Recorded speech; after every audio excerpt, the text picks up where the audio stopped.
आज हम लोग पढ़ेंगे आवेशित चालक की स्थितिज ऊर्जा। संधारित्र वाले चैप्टर में एक हेडिंग हम पढ़ने जा रहे हैं, किसी आवेशित चालक की स्थितिज ऊर्जा क्या होगी। Potential energy of A charged conductor. किसी आवेशित चालक की स्थितिज ऊर्जा का व्यंजक हम प्राप्त करेंगे, इसका एक डेरिवेशन करेंगे। तो हम चालक को आवेशित करेंगे।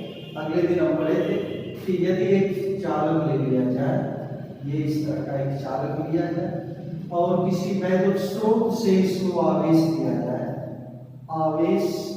जाए, तो जैसे जैसे आवेश देते जाएंगे वैसे वैसे इसके विभव में वृद्धि होती जाएगी। आवेश देने के लिए हमें कार्य करना पड़ता है। क्यों कार्य करना पड़ेगा? क्योंकि जब आवेश दिया जाएगा तो आवेश का पहला भाग जब यहाँ पहुंचेगा तो दूसरा आवेश भेजेंगे, तो पहले से विद्यमान आवेश इस नए जाने वाले आवेश पर प्रतिकर्षण बल लगाएगा। यानी एक ये पॉजिटिव चार्ज है, दूसरा पॉजिटिव चार्ज के रूप में इसे चार्ज देंगे तो पहला पॉजिटिव चार्ज नए वाले पर एक प्रतिकर्षण बल लगाएगा, उसके विरुद्ध हमें आवेश देने के लिए कार्य करना पड़ेगा। तो जब किसी चालक को आवेशित किया जाता है तो हमें कार्य करना पड़ता है। यह कार्य ही इस चालक में स्थितिज ऊर्जा के रूप में संचित हो जाता है। तो किसी चालक को आवेशित करने में किया गया संपूर्ण कार्य इसलिए कि पहली बार आवेश को पहुंचाएंगे तो कुछ कार्य करना पड़ेगा, फिर दूसरी बार आवेश देंगे, फिर तीसरी बार आवेश देंगे, तो दिए जाने वाले सभी कार्यों को जोड़ दिया जाए तो टोटल आवेशित करने में जो हमें कार्य करना पड़ा वह कार्य ही आवेशित चालक की स्थितिज ऊर्जा कहलाएगा। तो किसी चालक को आवेशित करने में किए गए कार्य को ही चालक की स्थितिज ऊर्जा कहते हैं। अगले दिन हम पढ़े थे कि आवेश देंगे, पहले प्रारंभ में आप शून्य आवेश था तो इसका विभव शून्य होगा। आवेश देते जाने पर विभव बढ़ता जाता है, ये धारिता की धारणा है। तो हम जब पहला पॉजिटिव चार्ज इस पर देंगे तो इसका विभव 0 से उठ करके कुछ हो जाएगा, कुछ इसकी वैल्यू प्राप्त होगी। फिर दूसरा पॉजिटिव चार्ज इस पर देंगे तो फिर इसका विभव कुछ उठ करके ऊपर जाएगा, इसका विभव बढ़ेगा, इंक्रीज करेगा। फिर इसके बाद हम इस पर पॉजिटिव चार्ज देंगे तो इसका विभव और भी ऊपर इंक्रीज करता जाएगा। ऐसे ही पॉजिटिव चार्ज हम जैसे जैसे देते जाएंगे इसका विभव वैसे वैसे इंक्रीज करता जाएगा। इस पर हम पॉजिटिव चार्ज देते गए, इसका विभव धीरे धीरे बढ़ता गया। अब हम विचार करते हैं कि माना किसी चालक को शून्य से प्रारंभ करके और अंतिम तक इसको Q के बराबर आवेश दिया गया तो इसका विभव शून्य से ऊपर उठ करके कैपिटल V के बराबर हो जाएगा। जो दिया जाने वाला आवेश Q है ये छोटे छोटे भागों में करके हमने दिया है। प्रारंभ में इस पर कोई चार्ज नहीं था, Q का एक छोटा सा इसका अल्पांश एक अल्प भाग इसका हमने दिया, इसका विभव थोड़ा सा बढ़ा, फिर इसका दूसरा भाग दिया, तीसरा भाग दिया, चौथे भाग को देते गए और इसका विभव बढ़ता गया। जब इस पर कुल आवेश Q के बराबर हमने दे दिया तो इसका कुल विभव शून्य से ऊपर उठकर कैपिटल V के बराबर हो गया। तो Q आवेश हमने जो दे दिया तो इसका विभव V हो गया। प्रारंभ में विभव 0 था, अंतिम में विभव इसका V हो गया। तो औसत विभव क्या होगा? तो औसत विभव हम निकाल सकते हैं। औसत विभव कितने के बराबर? प्रारंभ में 0 था, अंत में V हो गया अपॉन 2। औसत मान निकाल लेंगे तो ये आ गया औसत विभव V/2। ये हो गया औसत विभव। औसत विभव अब ऐसा माना जाएगा कि जो हमने Q आवेश दिया है वह इसी औसत विभव V/2 पर दिया है। इस चालक का औसत विभव V/2 हो गया। तो आवेश हमने जो दिया Q किस विभव पर दिया है? प्रारंभ में शून्य विभव था, अंतिम में V हो गया, लेकिन Q आवेश कितने विभव पर दिया गया अगर जानना चाहते हैं तो ये हम मान सकते हैं कि इसको V/2 औसत विभव पर दिए। तो V/2 औसत विभव पर जब हमने Q आवेश दिया तो कार्य कितना करना पड़ेगा? बहुत पुराना सूत्र जो हमने पढ़ा है, V बराबर W/Q के आधार पर W का मान क्या? A × Q। विभव V पर Q आवेश देने के लिए कितना कितना कार्य करना पड़ेगा, W बराबर V इंटू Q। इस सूत्र के आधार पर हम कह सकते हैं कि औसत विभव V बाई 2 पर आवेश Q को देने में किए गए कार्य का मान क्या होगा, तो किया गया कार्य बराबर औसत विभव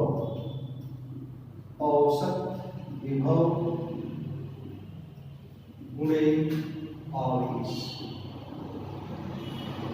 तो कितना हमने कार्य किया, W बराबर किस विभव पर, V बाई 2 विभव पर, क्या आवेश है Q दिया गया, तो W का मान 1/2 Q इंटू V। अर्थात हम कह सकते हैं कि इस चालक को Q आवेश V बाई 2 विभव पर हमने दिया, तो कार्य करना पड़ा 1/2 Q इंटू V। अब यह कार्य ही इस आवेशित चालक की स्थितिज ऊर्जा कैपिटल U कहलाता है। तो आवेशित चालक की स्थितिज ऊर्जा U का मान W के ही बराबर होगा और ये वैल्यू लिखी जाएगी 1/2 Q इंटू V। ये आवेशित चालक की स्थितिज ऊर्जा का व्यंजक हो गया। किसी आवेशित चालक की स्थितिज ऊर्जा का व्यंजक प्राप्त कीजिए, डेरिवेशन आएगा, तो इसका सूत्र बस ये 2-3 लाइन में आएगा, U बराबर 1/2 Q इंटू V। तो और ये स्थितिज ऊर्जा का फार्मूला मिला 1/2 Q इंटू एक रिलेशन ये आएगा।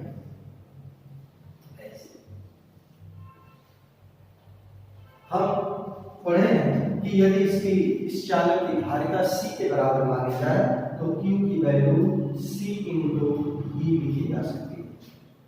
Q की वैल्यू C इंटू V अगर पुट करेंगे तो समीकरण 1 से U की वैल्यू हाफ, Q की वैल्यू C इंटू V रखेंगे तो ये आएगा CV स्क्वायर। बहुत इंपॉर्टेंट ये फार्मूला, U बराबर हाफ CV स्क्वायर, ये दूसरे रूप में है। और इसी फार्मूले में यदि यहीं से V equal to Q by C कर दिया जाए तो इस V का मान Q बाई C करेंगे तो V स्क्वायर है, तो आएगा Q square by C square. तो Q square by C square, नीचे C स्क्वायर है, ऊपर C, एक C से एक C कटेगा तो U का मान आएगा 1/2 Q स्क्वायर बाई C। ये तीसरे रूप में, ये 3 रूपों में ये फार्मूला होता है। स्थितिज ऊर्जा को जूल में व्यक्त करेंगे, ये 3 रूपों में U equal to half Q, half CV square और half Q square by C। इन तीनों को एक में मिला करके लिख दें तो तीनों को एक में मिला करके स्थितिज ऊर्जा का फार्मूला लिखा जा सकता है U equal to half QV equal to half CV square equal to half Q square by C। इन 3 रूपों में आवेशित चालक की स्थितिज ऊर्जा का व्यंजक है। इसे जूल में व्यक्त करेंगे कब, जब Q यानी आवेश को कूलाम में, V को वोल्ट में और C धारिता को फैराड में व्यक्त करेंगे तो स्थितिज ऊर्जा का फार्मूला जूल में आएगा। एक आसान सा डेरिवेशन था, इस पर बहुत से न्यूमेरिकल बनते हैं, बहुत से क्वेश्चन लगते हैं, इसका हम आगे हम करेंगे। तो ये हमने देख लिया आवेशित चालक की स्थितिज ऊर्जा यानी potential energy of A charge particle और उसका डेरिवेशन। अब एक और हेडिंग हम यहाँ पर देखने जा रहे हैं।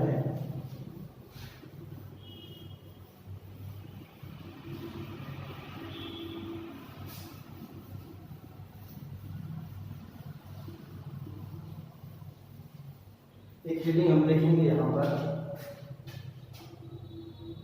2 आवेशित चालकों को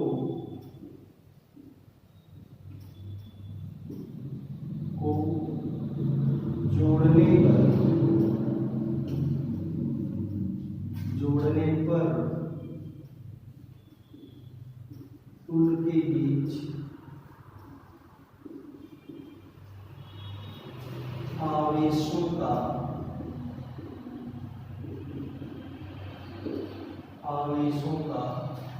पुनर्वितरण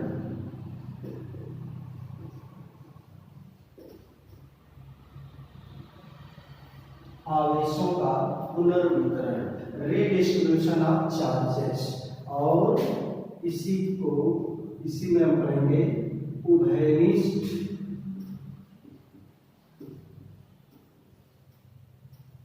विभव, कॉमन पोटेंशियल।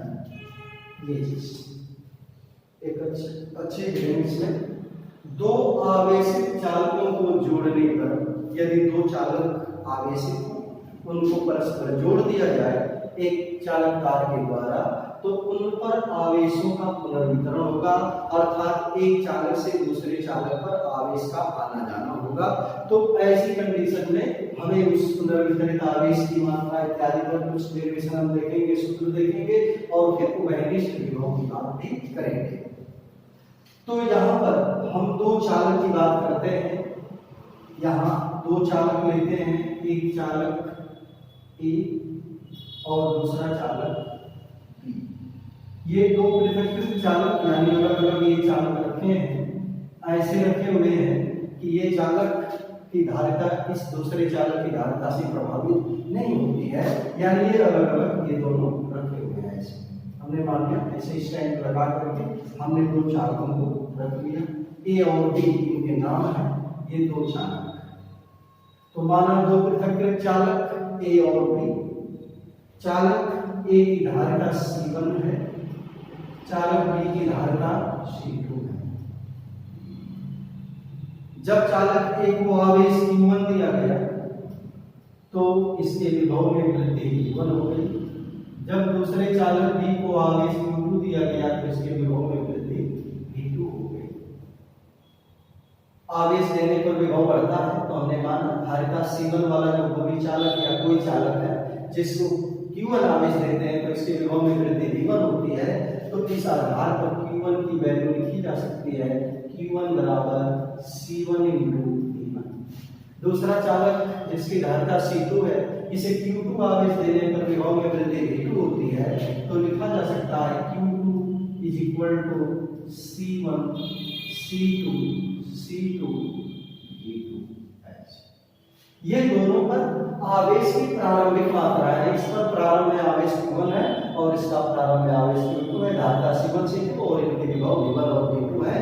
ये दोनों चालक एक दूसरे से अलग अलग दूरी पर स्थित हैं। जब हम इनको एक पतले चालक तार के द्वारा जोड़ देते हैं, तो जोड़ने पर आवेश एक चालक से दूसरे पर या दूसरे से पहले पर आता है। निर्भर किस पर करता है? निर्भर करता है विभव पर। आवेश जो होता है, आवेश में यदि पॉजिटिव चार्ज लेते हैं तो पॉजिटिव चार्ज यानी धन आवेश ऊंचे विभव वाले चालक से नीचे विभव वाले चालक की ओर जाएगा। अगर ये ऋण आवेश होता तो नीचे विभव वाले चालक से ऊंचे विभव वाले चालक की ओर जाएगा।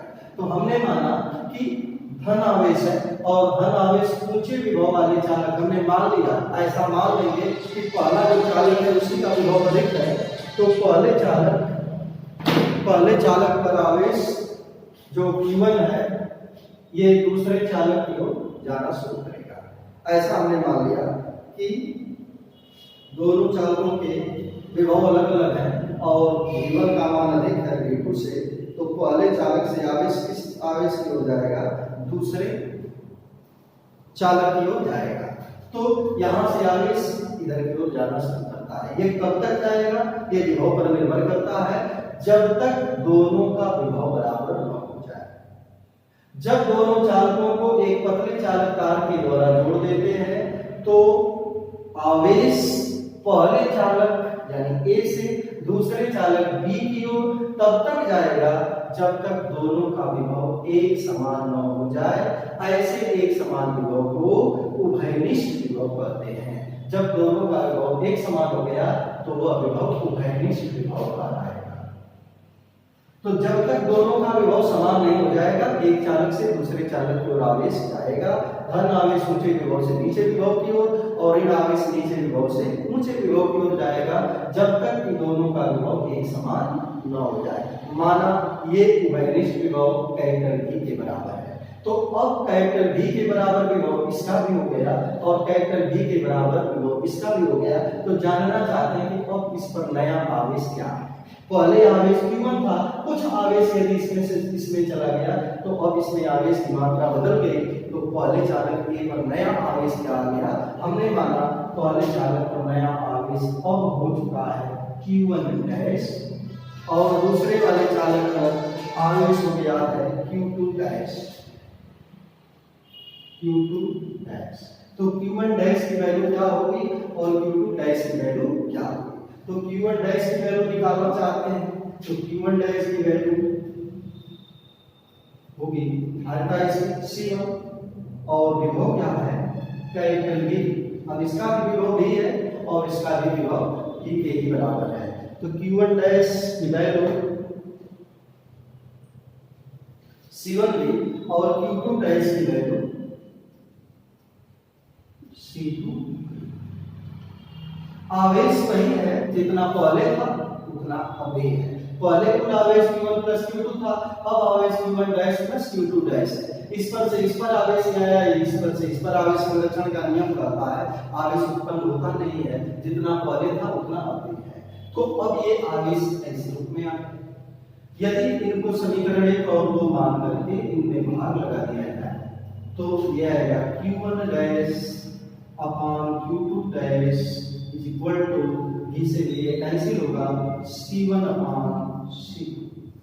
ये क्या बताता है, ये बताता है कि दोनों चालकों को पतले चालक तार द्वारा जोड़ने के पश्चात इन पर पुनर्वितरित आवेशों का अनुपात, जो इन पर जो पुनर्वितरण के बाद में जो आवेश आया इन आवेशों का अनुपात उनकी धारिताओं के अनुपात में होता है। दोनों चालकों को एक पतले चालक से जोड़ने के पश्चात उन पर पुनर्वितरित आवेशों का अनुपात उनकी धारिताओं के अनुपात के बराबर होता है। Q1 dash upon Q2 dash की वैल्यू C1 अपॉन C2 के बराबर आएगी। अब यदि हम उभयनिष्ठ विभव की बात निकालना चाहते हैं, उभयनिष्ठ विभव को जानना चाहते हैं तो उभयनिष्ठ विभव कैसे आएगा, उभयनिष्ठ विभव की बात कैसे निकालेंगे। तो उभयनिष्ठ विभव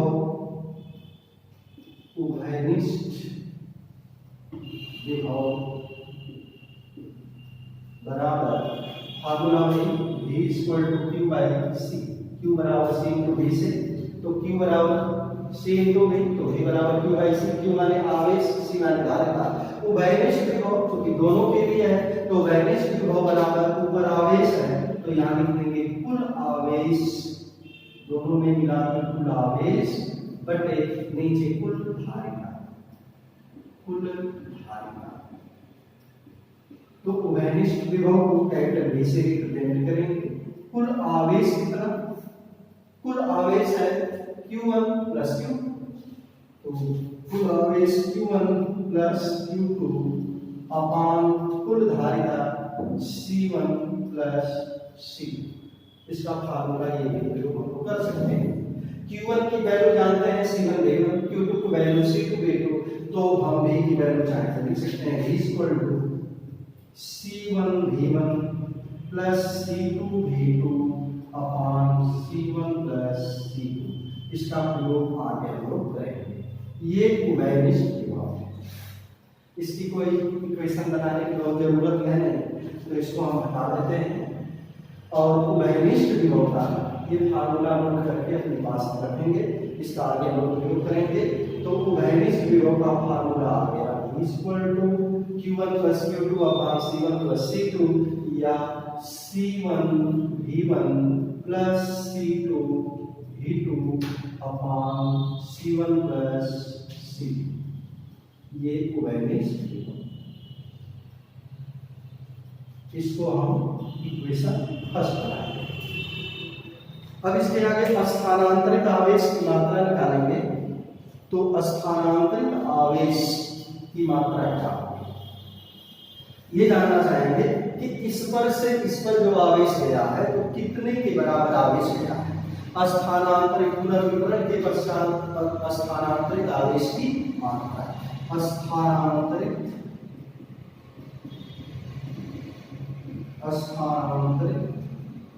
आवेश की मात्रा कितनी स्थानांतरित। तो सिंपली हम समझ सकते हैं, इस पर पहले आवेश कितना था, Q1 के बराबर। यदि इस पर से कुछ इस पर आवेश चला गया तो अब बचा कितना, Q1 डैश के बराबर। तो कितना स्थानांतरित हुआ ये जानना चाहेंगे। जैसे सिंपली हम ये समझे कि इस पर पहले कितना आवेश था, 10 माइक्रोकूलम। अब जब दोनों चालकों को जोड़ दिए तो जोड़ने के बाद यदि इसमें से कुछ इसमें चला गया, कितना चला गया, मानते हैं 2 माइक्रोकूलम चला गया। पहले कितना था, 10 माइक्रोकूलम। यदि जोड़ने पर 2 माइक्रोकूलम चला गया तो बचा कितना, तो 10 में से 2 घटा देंगे। वही बात यहाँ पर कि यदि पहले इस पर आवेश था Q1 के बराबर, कुछ आवेश चले जाने के बाद बचा है Q1 डैश, तो कितना स्थानांतरित हो गया। स्थानांतरित आवेश की मात्रा निकालने के लिए हम इसमें से इसको घटा देंगे। तो स्थानांतरित आवेश की मात्रा होगी Q1 माइनस Q1 डैश, इसके बराबर। पुनः यहाँ भी समझ सकते हैं कि पहले कितना आवेश था, Q2, लेकिन अब जब यहाँ से आवेश चला आया है तो अब आवेश बढ़ करके हो गया Q2 डैश। तो अब हो गया है Q2 डैश, पहले था Q2, तो कितना यहाँ से आया होगा, तो Q2 डैश में से Q2 को घटा सकते हैं। तो इसको बता सकते हैं हम लोग Q2 dash minus Q2 dash. तो स्थानांतरित आवेश की मात्रा निकालनी हो तो Q1 में से Q1 डैश घटा देंगे या Q2 डैश में से Q2 को घटा देंगे। दोनों ही तरीकों से हमें स्थानांतरित आवेश की मात्रा आएगी। ये बात आवेश संरक्षण के नियम से भी हम समझ सकते हैं कि पहले आवेश कितना था, Q1 प्लस Q2 था। अब कितना हो गया, Q1 dash minus Q1 dash plus Q2 dash, ये हो गया। तो Q1 में से Q1 डैश घटाएंगे तो ये Q2 डैश माइनस Q2 के बराबर आएगा। ये स्थानांतरित आवेश की मात्रा। तो स्थानांतरित आवेश की मात्रा कितने के बराबर, मात्रा बराबर आएगी Q1 minus Q1 dash. Value put करें तो Q1 की value C1 V1 minus Q1 dash की value C1 V।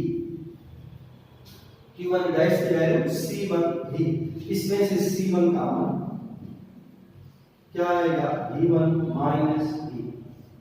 Value put करेंगे C1, यहाँ पर V1 माइनस V यानी वैनिश विभव, इसकी वैल्यू है C1 V1 plus C2 V2 upon C1 plus C2। अब इसको सॉल्व कर देंगे।